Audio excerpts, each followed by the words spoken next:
পুরুষ আছে না, দেখবেন হাতে মেহেদি লাগায়, পায়ে মেহেদি লাগায়।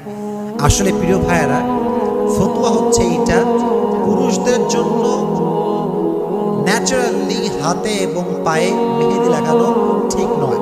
তবে হ্যাঁ, পুরুষ তার দাড়িতে কিংবা চুলে মেহেদি ইউজ করতে পারবে। কয়টা জায়গা বললাম, বলেন কয়টা? এক, এটা কি, আরেকটা, এই দুই জায়গায় মেহেদি ইউজ করা যায়। বাকি পুরুষদের জন্য হাতে কিংবা পায়ে মেহেদি মাখানো ঠিক নয়, এটা নিষেধ আসছে। আরেকটা বিষয় খেয়াল রাখবেন, মেহেদি হচ্ছে নারীর জন্য শোভা পায়। মেহেদি হাতে যখন নারী মাখে, তার হাতটা দ্বিগুণ সুন্দর হয়ে যায়। কিন্তু পুরুষ যখন তার হাতে মেহেদি দেয়, তার পুরুষত্ব হালকা হয়ে যায়, দেখলে কেমন যেন মেয়ে মেয়ে ভাব লাগে।